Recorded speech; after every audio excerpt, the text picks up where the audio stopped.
नमस्कार। Capital TV का खास शो राहुल का अग्निपथ देख रहे हैं आप। मैं हूं आपके साथ पूजा। मोदी सरकार की तरफ से संसद का विशेष सत्र बुलाया गया है और पूरे विपक्ष में बेचैनी बढ़ गई है। विशेष सत्र को लेकर विपक्षी दलों के मन में बस इस बात का डर है कि कहीं पीएम मोदी कोई बड़ा खेल ना कर दे, जिसको लेकर विपक्षी दल मीटिंग्स पर मीटिंग्स कर रहे हैं। सोनिया गांधी ने पीएम मोदी को पत्र तक लिख डाला है, तो वहीं इंडिया बनाम भारत की लड़ाई भी तेज होती जा रही है। सनातन पर विवाद भी गहराता जा रहा है। पर बड़ी बात यह है कि इतने जरूरी वक्त में क्या राहुल गांधी की कोई जिम्मेदारी नहीं बनती है। राहुल गांधी को पीएम बनाने की तैयारी है, पर राहुल गांधी देश छोड़कर विदेश में जाकर राजनीति कर रहे हैं। दरअसल राहुल गांधी अपने 5 दिवसीय यूरोप यात्रा पर रवाना हो चुके हैं। तो आज इसी पे चर्चा करेंगे कि इतने महत्वपूर्ण वक्त में ऐसी क्या जरूरत पड़ गई कि राहुल गांधी देश छोड़कर विदेश निकल लिए। क्या इस यात्रा को टाला नहीं जा सकता था? चर्चा के लिए मेरे साथ स्टूडियो में मौजूद है कैपिटल टीवी के एग्जीक्यूटिव एडिटर राजीव जी। राजीव जी, बहुत बहुत स्वागत है आपका। ऐसी क्या जरूरत पड़ गई, इतना क्या इंपॉर्टेंट दौरा है ये कि राहुल गांधी ने सब कुछ छोड़ के यूरोप निकल गए? वो देखिए, एक सामान्य से व्यवस्थाएं होती है और सामान्य लोगों के अंदर भी सामान्य सवाल उठते हैं। जैसे अगर दो काम एक साथ हो तो आपको ये तय करना पड़ेगा कि सबसे महत्वपूर्ण कौन है, और अगर आप में तय करने की क्षमता है तो फिर एक सवाल उठेगा कि उस काम की महत्वपूर्णता इससे ज़्यादा कैसे हो सकती है। अब राहुल गांधी सामान्य व्यक्ति तो है नहीं, राजनेता हैं, और राजनेताओं में भी पीएम की दावेदारी कर रहे हैं। कांग्रेस पूरी की पूरी तरह से इनके पीछे खड़ी है कि कब पीएम का उम्मीदवार बना दिया जाए। लेकिन ऐसे समय में, जबकि एक नहीं, आपने जो बताया, 5-5, 6-6 मुद्दे ऐसे देश में अभी चल रहे हैं जिसमें हर समय मीडिया किसी न किसी नेता के पास अपना माइक लेके जाती है और वहां पर बयान आते हैं। यहां तक कि मायावती जैसी नेता, जो कि इन पचड़ों से दूर रहती हैं, वो भी मैदान में उतर गई हैं कि कैसे इसमें हमें स्पेस मिले। लेकिन राहुल गांधी अब तक चुप है। राहुल गांधी ने विदेश जाने से पहले भी कोई टिप्पणी नहीं की, न तो सनातन विरोधी स्टालिन के बयान पर कुछ बोला, किसी वेणुगोपाल से बुलवा दिया कि भाई सबकी अपनी अपनी राय होती है, ये डेमोक्रेसी है और अलायंस के अंदर भी डेमोक्रेसी है, तो सब लोग अपने अपने विचार के साथ ही इसमें जुड़े हैं। लेकिन राहुल गांधी ने कुछ नहीं बोला। राहुल गांधी को बोलना चाहिए। जो राहुल गांधी सामान्य सी घटना मुजफ्फरनगर में होती है ट्वीट कर देते हैं, कहीं कोई घटना ऐसी हो जाती है जिसमें किसी मुसलमान को प्रताड़ित होना पड़ता है, कोई हिंदू कटघरे में खड़ा रहता है, उस समय तो बोल देते हैं। लेकिन जब पूरे सनातन धर्म के विरुद्ध ऐसा बयान दिया गया, सनातन धर्म को खत्म करने की बात कही गई, फिर भी इनके मुंह से एक शब्द नहीं निकला। इसलिए शक होता है कि आखिरकार ये है भी हिंदू या नहीं। क्योंकि पीएम मोदी भी जो हैं, वो इतने बड़े संवैधानिक पद पर रहते हुए भी ये बात जरूर कहे कि ये बयान उचित नहीं है, ऐसी बातें नहीं की जानी चाहिए, और इसके खिलाफ भारतीय जनता पार्टी या जो भारतीय जनता पार्टी का शीर्ष नेतृत्व है, ये उचित जवाब देगी जी। तो लेकिन राहुल गांधी इस मामले से भी बाहर रहे। दूसरी तरफ भारत का मसला आया। इंडिया और भारत के इस जंग में जो विपक्षी पार्टी के नेता हैं, बार बार ये सवाल कर रहे हैं कि भारत बता दिया, इसका मतलब कि देश का नाम बदल दिया। इस देश का नाम तो भारत ही था, भारत ही है और भारत ही रहेगा। लेकिन आपने कुछ समय तक बदल दिया था। यहां तक कि जिन्ना जैसा व्यक्ति जो भारत के टुकड़े कर रहा था, वो भी जब माउंटबेटन, नेहरू और जिन्ना की बैठकें होती थी उस समय, तो वो बार बार इसका विरोध करता था कि नेहरू क्यों एक्सेप्ट कर रहे हैं कि ये भारत का नाम इंडिया होना चाहिए। और फिर आपने संविधान सभा में भी कई प्रपोजल आए। उस विवाद को भी अगर देखा जाए, जितने समय तक हुआ, ये आज ये चिल्ला चिल्ला कर कह रहे इंडिया से भारत बनाया जा रहा है। आपने भारत से इंडिया बनाया, और अब जब भारत की अहमियत बढ़ रही है तो आप उसको उल्टे तरीके से कह रहे हैं कि नाम ही बदला जा रहा है। हम तो वास्तविक नाम पे आ रहे हैं। बॉम्बे को मुंबई बोला गया, उस समय तो किसी ने कुछ नहीं कहा। मद्रास को चेन्नई बोला गया, उस समय डीएमके एआईडीएमके कहाँ थे? या फिर जो एनसीपी के लोग या फिर उद्धव ठाकरे की पार्टी के संजय राउत बोल रहे हैं, क्या बॉम्बे को मुंबई करने में इन लोगों को तकलीफ थी या इन्हीं लोगों ने सवाल उठाया था? हम अपने वास्तविक पहचान की तरफ बढ़ते हैं। राहुल गांधी उस पर भी चुप्पी साधे रहे।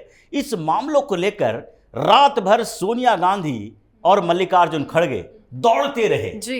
इनके घर से उनके घर तक, उनके घर से इनके घर काफी तक, बैठकें हुई हैं, बिल्कुल काफी बैठकें जी, हुई। जी। मैसेंजर बना दिया गया कुछ नेताओं को। केसी वेणुगोपाल यहां से वहां से यहां दौड़ते रहे।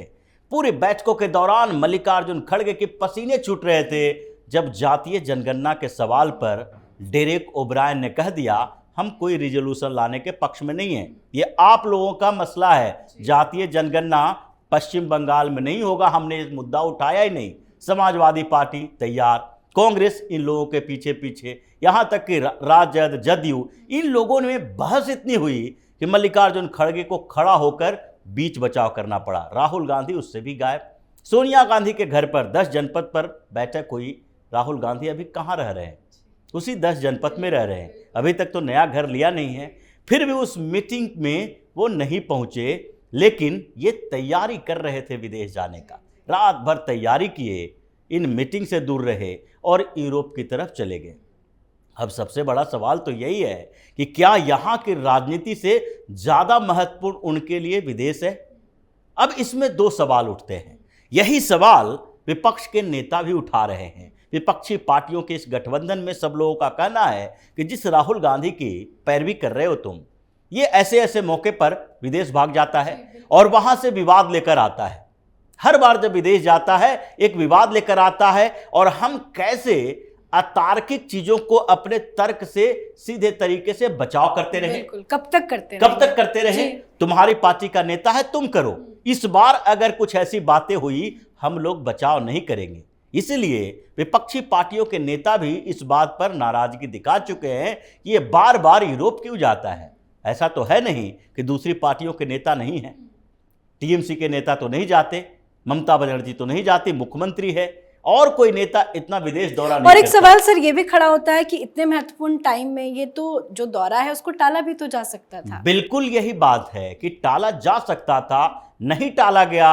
मतलब इससे ज्यादा महत्वपूर्ण काम राहुल गांधी के लिए यूरोप में लग रहा है। अब यूरोप में क्या क्या काम होगा जो पहले के दौरे में निर्धारित हुआ है, जैसा दिखाई पड़ा है, वो इस दौरे में भी होगा। पहली बात तो यही है कि ये दौरा ही समय ही निर्धारित ऐसे समय में किया गया जब यहाँ G20 की बैठक हो रही है, और इस दौरान जो भारत के राष्ट्रपति, ये जो कार्ड आया, उससे विवाद पैदा हुआ। G20 के नेताओं में इस बात की चर्चा हो रही है देशों के बीच, चाइना के साथ हमारा 1-to-1 चल रहा है थीम के ऊपर। हम कह रहे हैं वसुधैव कुटुंबकम लिखा होगा, चाइना कह रहा है वन अर्थ वन फैमिली होना चाहिए, जो उसका one road one belt one road initiative है उसको आधार बता रहा है कि ये संस्कृत के शब्द हैं, संस्कृत के शब्द को थीम क्यों बनाया जाए। हम इन चीज़ों पर लड़ रहे हैं। विपक्ष भारत और इंडिया में लड़ रहा है, यानी कि ये समय ऐसा है जबकि यूरोप जाकर इन्हीं बातों को वो बार बार दोहराएंगे कि भारत में क्या हो रहा है, संविधान की हत्या, लोकतंत्र की हत्या, संस्थानों पर कब्जा, पीएम मोदी तानाशाही कर रहे हैं, पहले भी बोल चुके हैं। लेकिन इस बार उससे भी कड़ी सजा देने की व्यवस्था हो चुकी है। पिछले बार का मामला अभी ठंडा नहीं हुआ। ब्रिटेन वाले मामले को लेकर लोकसभा में जो प्रिविलेज कमेटी के पास कंप्लेन किया गया था, निशिकांत दुबे ने किया था, वो मामला अभी पूरी तरह से खत्म नहीं हुआ है। जबकि दूसरी बार इस बात की चर्चा है कि रिजोल्यूशन लाया जाए, प्रस्ताव पारित करवाया जाए। ऐसे प्रस्ताव कई बार आए हैं। ये विशेषाधिकार समिति है, उसकी रिपोर्ट के आधार पर कई सांसदों का, जैसे एक स्टिंग ऑपरेशन जो आज तक का हुआ था उस समय, और उस स्टिंग ऑपरेशन में सवाल पूछने के लिए पैसे लिए गए थे, 10 सांसदों की सदस्यता रद्द की गई थी एक रिजोल्यूशन लाकर। उसी तरीके से उससे पहले भी हुआ था कांग्रेस के सरकार में ही, कांग्रेस के सांसद के खिलाफ। और ऐसे मामले जो आए हैं उसी पर विचार किया जा रहा है कि इस बार अगर राहुल गांधी ने वही बातें दोहराई तो सिर्फ मीडिया में नहीं, अब संसद से बर्खास्त करने के नए तरीके ढूंढने होंगे। ये सुप्रीम कोर्ट जो शील्ड बना रहता है, उस सुप्रीम कोर्ट के शील्ड को खत्म करने के लिए संसद ही एक रास्ता है, क्योंकि राहुल गांधी का सबसे महत्वपूर्ण दौरा, ये इन सारी परिस्थितियों में अगर उनको यूरोप में ज़्यादा महत्वपूर्ण लगता है तो इसका मतलब है कि दो ही आधार हो सकता है।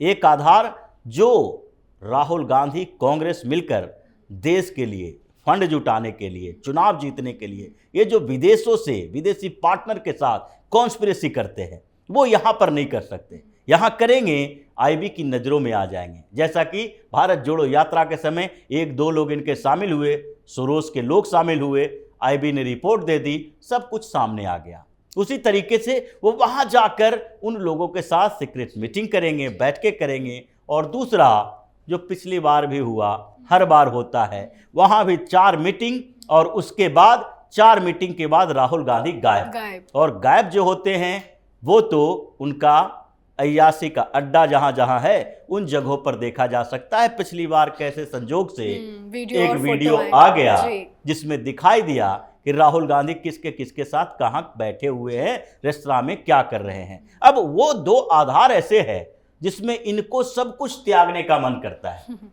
नेशनल पॉलिटिक्स भी, पीएम की दावेदारी भी, और लगता है इनको कि पीएम की दावेदारी हम रहे या न रहे, सोनिया गांधी हमको कहीं न कहीं से जुगाड़ कर लेगी। लेकिन स्थितियां बदली है और इस बार अगर राहुल गांधी ने वही गलती दोहराई जो पहले करते आए हैं तो संसद से बर्खास्तगी का नया तरीका अपनाने के लिए भारतीय जनता पार्टी के कुछ नेता तैयारी कर रहे हैं। और निशिकांत दुबे पूरी तरीके से बैठे हैं खबरों को देखने के लिए कि राहुल गांधी कहां कहां कैसे कैसे बोले। बिल्कुल, तभी तो राहुल गांधी को लेकर कहा जाता है, कल भी आपने बताया था कि टूर ट्रैवल और टाइम पास पॉलिटिक्स ही बचा है इनके लिए। बहुत बहुत धन्यवाद सर समझाने के लिए।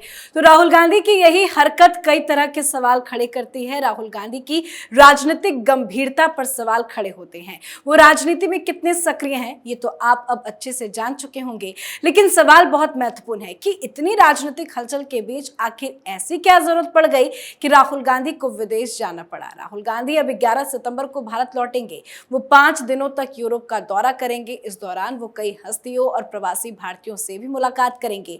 अब इस बार की विदेश यात्रा में राहुल गांधी क्या नया बवाल खड़ा करते हैं, देखना दिलचस्प होगा। इस पे आप अपनी राय कमेंट करके लिखें। देखते रहिए कैपिटल टीवी। नमस्कार।